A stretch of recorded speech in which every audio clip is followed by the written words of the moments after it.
ça toujours. Mercredi donc 7 juin, bonjour. Donc ça tombe bien puisqu'on va parler du chiffre 7.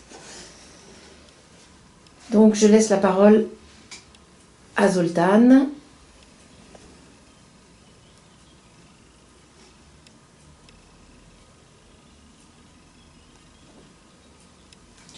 Alors,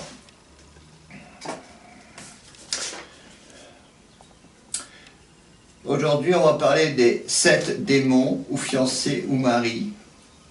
Les 7 maris, quoi. C'est un thème qui va de l'Ancien au Nouveau Testament.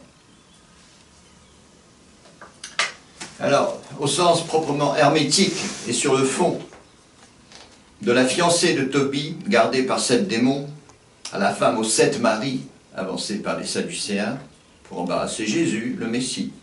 Une seule et même signification, développée sous des formes différentes. Dans l'histoire de Tobie, la forme est celle du conte, mais dégradée d'entrée de jeu en moraline.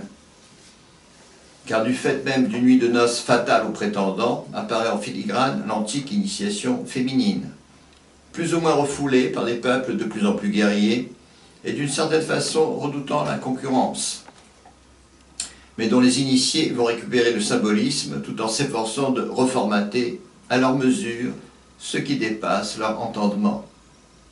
Par exemple, que le sang, en plus magique, les lunes des femmes sont comme les larmes des morts. D'où, dans certaines cultures africaines, toute une interrogation pour savoir de qui la future mère est enceinte, ou encore qui va naître. Ami de l'homme ou ami du jaguar, comme on dit en brésilien. Revenons à Tobie, chapitre 3. L'héroïne, nommée princesse ou Sarah, donnée en mariage à 7 prétendants, les a tous envoyés ad patres, à peine se sont-ils approchés de la jeune fille. D'autant plus Marie que sa servante la traite peu ou prou de veuve noire. Donc ils sont morts tous les 7, quoi. Elle monte dans sa chambre et prie, arguant n'avoir jamais souhaité de mari, ni même éprouvé de désir, n'acceptant le mariage que pour plaire à l'Éternel, entendant une coutume, à l'époque encore assez lâche, puisque dans la foulée, la jeune personne rappelle à Dieu, des fois qu'il ne l'ait pas remarqué, n'avoir fréquenté ni les lieux de plaisir, ni les playboys de l'époque. Bref, une vraie chrétienne. Mais voici Zorro, nous voulons dire Tobie, chapitre 4, chapitré par un père qui ne l'enseigne en rien à votre curé.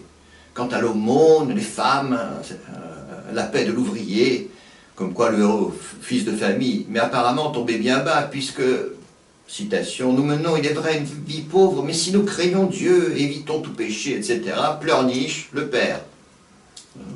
Le niveau, quoi.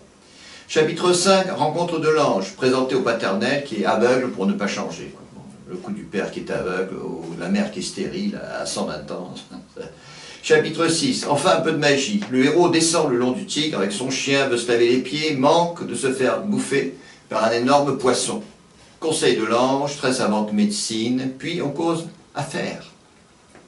Car le débiteur que Tobie doit rencontrer n'est autre que le père de la terrible jeune fille, qui est riche, et surtout unique, fille unique. De sorte qu'il suffirait à Tobie de l'épouser. Mais le héros, qui a ouï parler de la triste fin des précédents fiancés, donc ça, la nuit de noces, ils se sont approchés de la jeune fille, comme on dit, et ils sont tous morts, canés. Donc le héros, il n'est pas chaud du tout. Alors l'ange, il va de sa petite encyclique, genre des chastes époux, comme quoi, au lieu de se précipiter sur sa fiancée, comme un mulet sur une ânesse, il convient de prier 3 jours et 3 nuits. Bref, Pie XI, des Castico Nubi, 1930. Ancien Testament, donc. Et le moins qu'on puisse dire que Jésus-Christ, plutôt rigoureux sur le divorce, lorsqu'il en vient à traiter du nombre 7, entend toute autre chose, même s'il feint de prendre au sérieux le cas de figure avancé par les Sadducéens. Comme quoi une femme a épousé successivement 7 frères, au fur et à mesure de leur décès. Cette fois, nul démon, mais Jésus, ou le rédacteur en chef des trop fameux évangiles, noie le poisson en mode eschatologique. Comme quoi, au ciel, on est comme les anges, on ne prend ni femme ni mari. Alors, ces fameux démons, alors le nombre 7, s'il vous plaît, quand même. 1. Tu peux attendre un instant? Prendre un joli petit pinceau. Le nombre 7, ce sont les 7 lotus ou chakras ou kamala ou ce que tu veux. C'est toujours ça. 1, 2, 3, 4, 5, 6, 7. Donc ça c'est le bas de la colonne vertébrale, c'est le coccyx. Ça c'est un peu en dessous, ça correspond au haratandem des génistes, des pratiquants d'arts martiaux. Ça c'est le nombril. Et donc la croix des papes, elle est là. Ça c'est le cœur. Ça c'est la gorge, donc la croix de l'évêque. On passe le visage. Ça c'est le troisième œil au milieu du front. Et ça c'est la couronne. Tiferet, Keter si tu veux. Toutes vos Catherines, ça veut dire la couronne, quoi. Donc ça c'est le schéma qui est clair. Ça c'est le nombre de la bête. Ça c'est la bouillie séphirotique, parce que bon, chez les juifs c'est toujours de la bouillie kabbalistique, mais de la bouillie quand même. Hein. Bon. Alors, les démons reviennent toutefois avec le nombre 7 au sens de l'être naturel, mu par ses seuls instincts, vaguement enchaîné par la loi, les coutumes, sur fond de subconscience. Ce nombre est alors moins celui de la virginité des pythagoréciens que celui d'un égoïsme, en plus pervers d'un égocentrisme, qui peut être aussi généreux que manipulateur, bref, une forte personnalité, éventuellement très pieuse. Donc, on peut être quelqu'un de pieux qui observe les lois de sa religion, quelle que soit ta religion. D'où la parabole de l'homme voulant se construire une tour. Il en expulse ou croit expulser les 7 démons, du genre péchés capitaux, les 7 péchés capitaux, mais n'a pas les moyens d'aller plus loin, c'est dans la parabole. D'où réattestation par 7 démons plus méchants que les précédents. Donc il a chassé, il croit avoir chassé 7 démons, mais en fait, il tombe 2 fois plus bas. Parabole qui, soit dit en passant, montre les limites de la pratique, comme du point de vue religieux. Bref, de l'exotérisme. Donc, apparemment, parce qu'il est très pieux, bon, il s'efforce d'obéir au commandement, il a chassé les 7 démons, mais c'est pour ça que on arrive au nombre 14, qui veut dire la victoire des 7 anges sur les 7 démons. Comme ça qu'il faut comprendre. Remarquons encore avec Jésus, plus que jamais Messie, parce que bon, il réveille un ésotérisme qui était mort chez les Juifs. C'était mort, complètement mort. Chez les catholiques, quand on nous soit dit, bon. Remarquons avec Jésus, plus que jamais Messie, comme une résurgence de l'initiation féminine avec Marie de Magdala. Enfin, cette Marie, est-ce que c'est elle ou pas elle? Parce qu'une femme dont on a chassé 7 démons, évidemment. Marie de Magdala, ce qui veut dire la tour. Et d'autant plus que Migdal, c'est ceci, Migdal. On va un petit instant. Là, tu as le M. Le M, c'est le dôme du ciel. Le G, petit bonhomme, là, qui a une grosse tête. Ça, c'est le D. Ça, c'est un L, à notre façon. Donc, Marie de Magdala, c'est immédiatement, Magdala, c'est Migdal. C'est la tour. En hébreu, avec 4 consonnes, et selon le calcul, on a 14 ou 77. Autre parabolique, je veux dire, c'est un nombre qui est dans les paraboles. Ce nombre apparaît, 77, avec la formation de la tarika christique, puisque au départ, ce n'est pas une religion, c'est une voie. Puisqu'évidemment, tendre la joue gauche, pardonner 77 fois 7 fois, donc plus 1, donc 540, ne peut être pratiqué que dans une communauté fermée ou close, dont le monachisme se voudra l'héritier. Même idée dans la parabole des 10 vierges, puisque 10, comme nous le disions dans nos précédentes vidéos, est obtenu par dédoublement des 3 granti ou nœuds ou lotus principaux. Donc de nouveau 10, on dédouble, tu vois. On a dédoublé celui-là, on a dédoublé celui-là, on a dédoublé, voilà, on les a dédoublés. Et donc on aura 1, 2, 3, 4, 5, 6. Bon, c'est pas exactement le bon schéma, mais voilà. Les 10 vierges, c'est pareil, c'est 7. Obtenu par dédoublement des 3 granchi, c'est du sanskrit, ou nœuds ou lotus principaux, au niveau de l'ombilique, comme la croix des papes.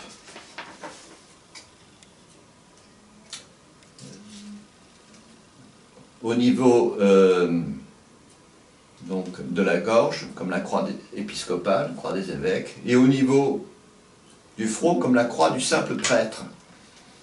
Alors ce simple prêtre, il est ordonné, dit-on, selon l'ordre de Melchisédek, ce qui, du moins en théorie, et dans l'abstrait, est un peu plus glorieux qu'un rabbin caramélisé en Torah, n'est-ce pas, se réclamant du sacerdoce selon Aaron, et auquel les kabbalistes eux-mêmes ne comprennent goutte. En effet, comment un universitaire, devenu citoyen à part entière d'un monde scientifique, peut-il entendre, à défaut de concevoir, le bâton transformé en serpent, la main de Moïse devenue blanche, ou encore le veau d'or, qui a été animé par la projection d'un peu de sable effleuré par l'ange? Et que signifie voir dans l'Ancien Testament, ou le Nouveau, ou ailleurs? Ce qui nous amènera à l'original de l'ivresse de Noé, dont le rédacteur de la Torah n'avait plus la moindre idée, ne fût-ce qu'en raison du grand tabou sur l'arbre de la connaissance du bien et du mal, qui tant excite les transhumanistes. Alors, moins 2, tu vois, on n'a fait que 10 minutes, donc on a large le temps. On a 20 minutes pour se poser des questions rigolotes. Donc, bon, ma première question, ce serait donc sur la disparition de l'initiation féminine. Au sens large ou vraiment initiatique? Qu'est-ce que tu peux nous dire, si tu peux développer là-dessus? Alors là, c'est un peu compliqué, parce que bon, chez les ethnologues, initiation, bon, les jeunes filles, partout, sauf évidemment dans le christianisme, on leur apprend qu'elles vont devenir femmes, au sens sexuel, puis qu'elles vont devenir mères. Mais alors de nouveau, il y a mère et mère, parce que bon, de nouveau,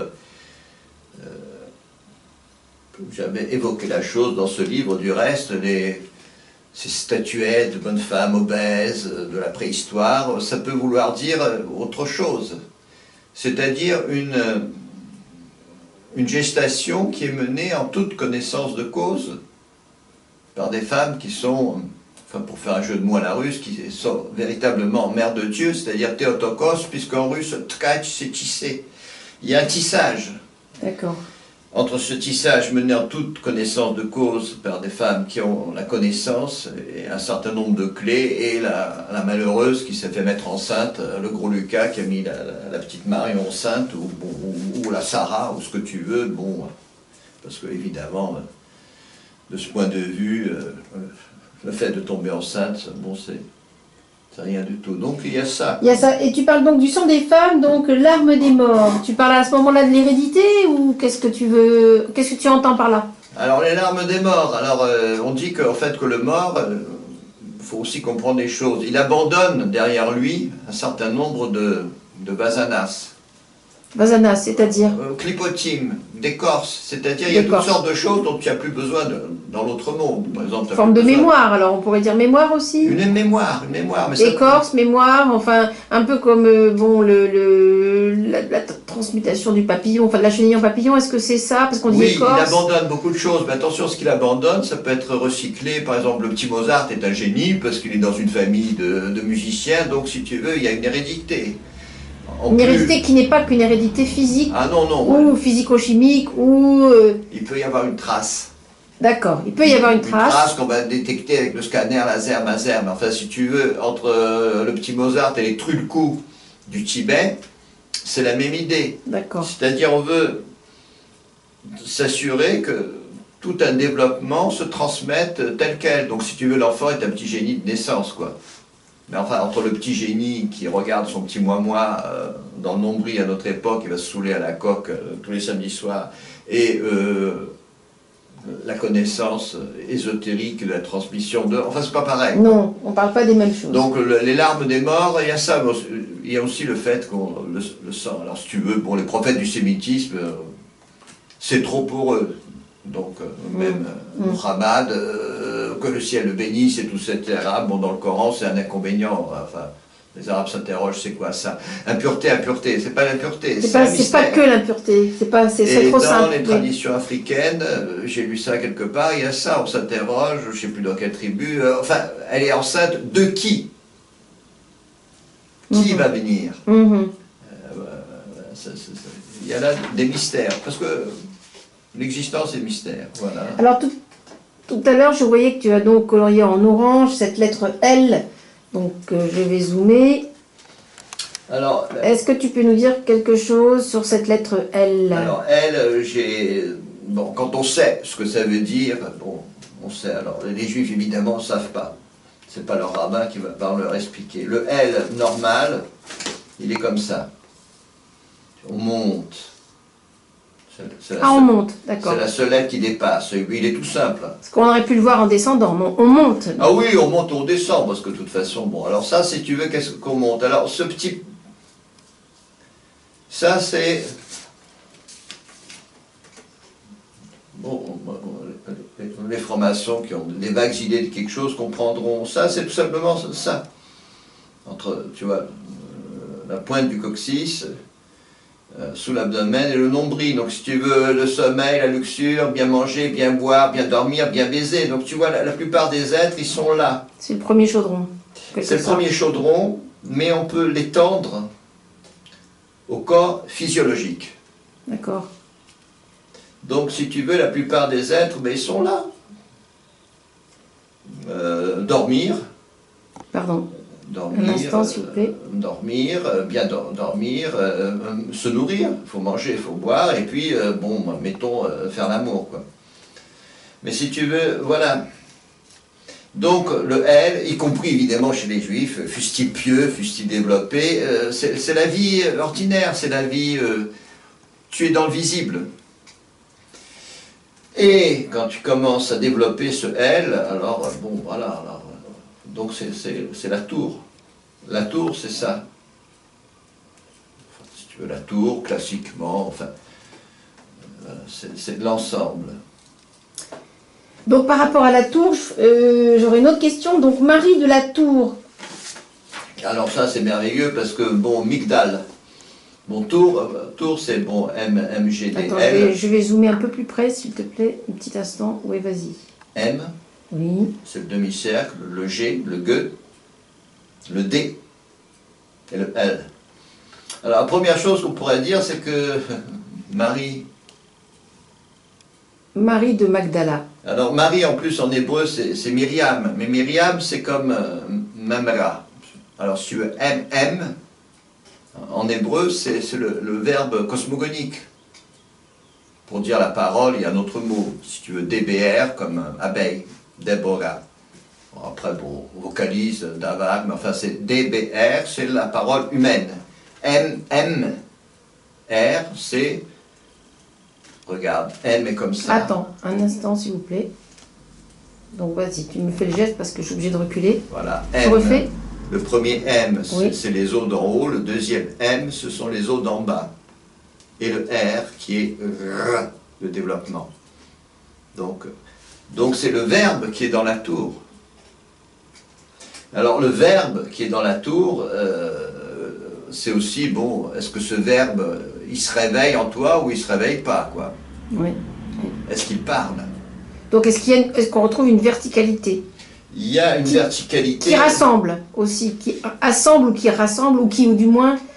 Qui nettoie, qui brûle, qui purifie et qui ordonne. Qui ordonne. Parce qu'une tour, tu la montes. Donc je dis monter avec justice. Alors si tu veux, ça c'est joli, c'est Tse, D et I. Alors, ça donne aussi 14. Et la tour, c'est aussi 14. MGDL, ça fait 14. CDI, ça fait 14 quand tu enlèves les zéros. Quand tu augmentes d'autres choses. Mais il faut la monter. Alors, c'est pour ça aussi que tu as... on insiste tellement dans la sainteté, dans le sémitisme, parce que oui, il a monté sa tour, ou il a fait son pont en une nuit avec l'aide du diable, et puis Garbnos. Et alors, je pensais à une chose, comme tu dis cette tour, je pensais à une lame du tarot. Oui. Ah, merde. Où est cette... oui. Je pensais à cette lame du tarot qui s'appelle donc... où on La voit, Maison Dieu. la Maison Dieu, où on voit un personnage qui tombe d'une tour, et qui est très signifiante, quoi, de cette chute. Il y a cette tour et il y a cet être qui n'arrive pas sans doute à ordonner, et qui, à un moment donné, dégringole et chute. Oui, on n'a pas là... Il n'est pas là, le tarot. C'est dommage. Non. Mais bon, on va refaire une autre oui. Avec la lame du tarot. C'est très intéressant parce qu'on la met souvent en haut. Alors si tu veux, bon, ça c'est avec l'aide du diable. En réalité, bon, la Maison Dieu. En fait, c'est complètement ésotérique. Elle s'appelle d'ailleurs Maison Dieu. Ça s'appelle du reste la Maison Dieu. Oui. Je pensais à ça, voilà. C'est venu. J'y ai pas pensé avant. Tu penses bien.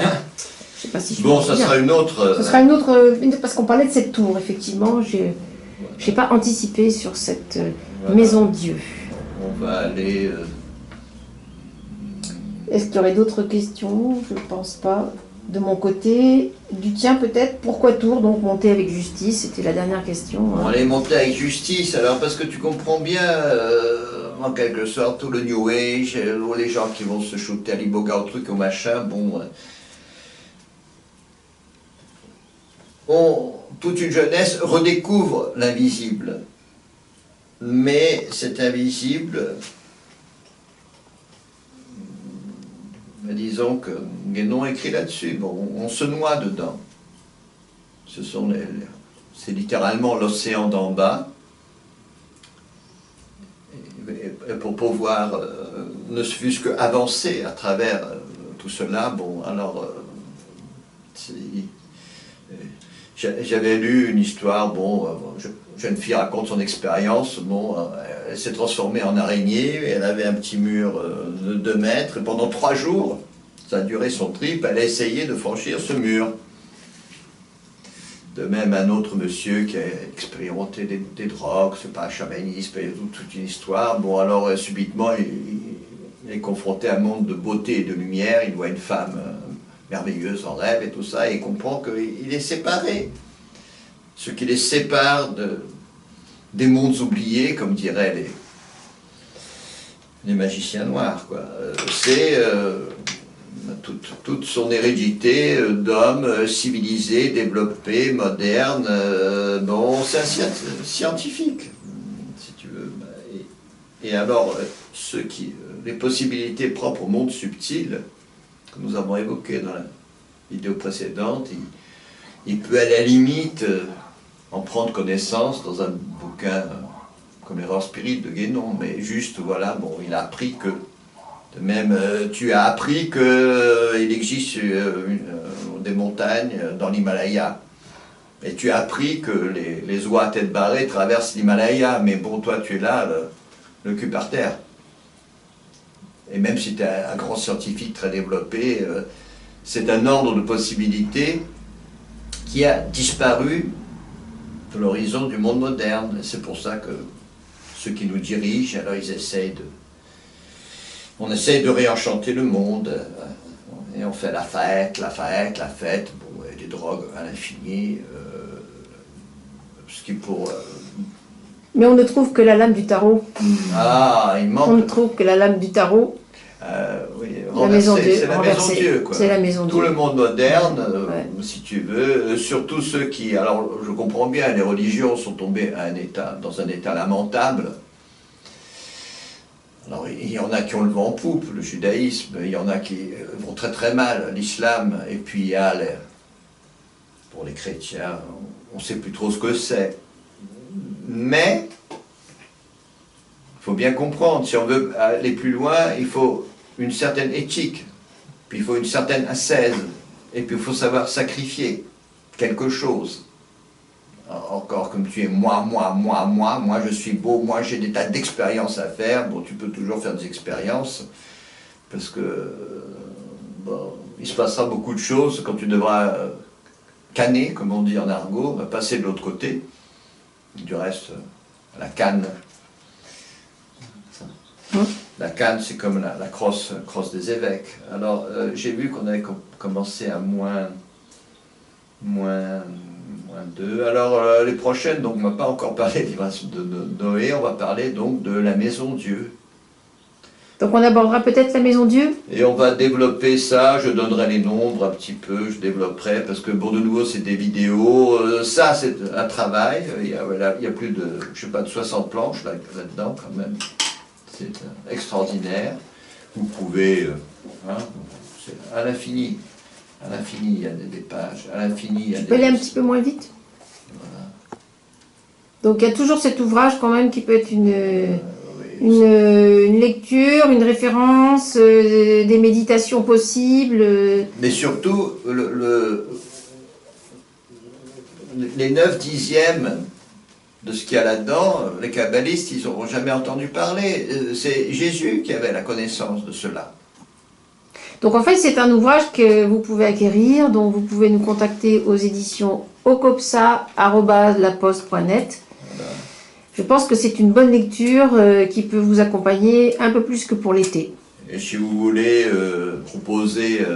nous proposer une série de conférences, voilà, on est ouvert aussi si vous voulez qu'on vienne faire des conférences ou des rencontres. Mais une série de conférences. Ce serait plutôt sur une série parce qu'on ne peut pas tout dire en une seule fois. Donc on est ouvert, quoi.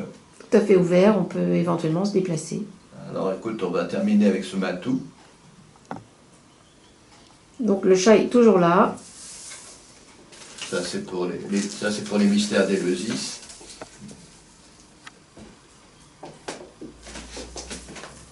Alors les mystères d'Éleusis, on va quand même... les mystères d'Éleusis, on n'oublie pas les mystères d'Éleusis.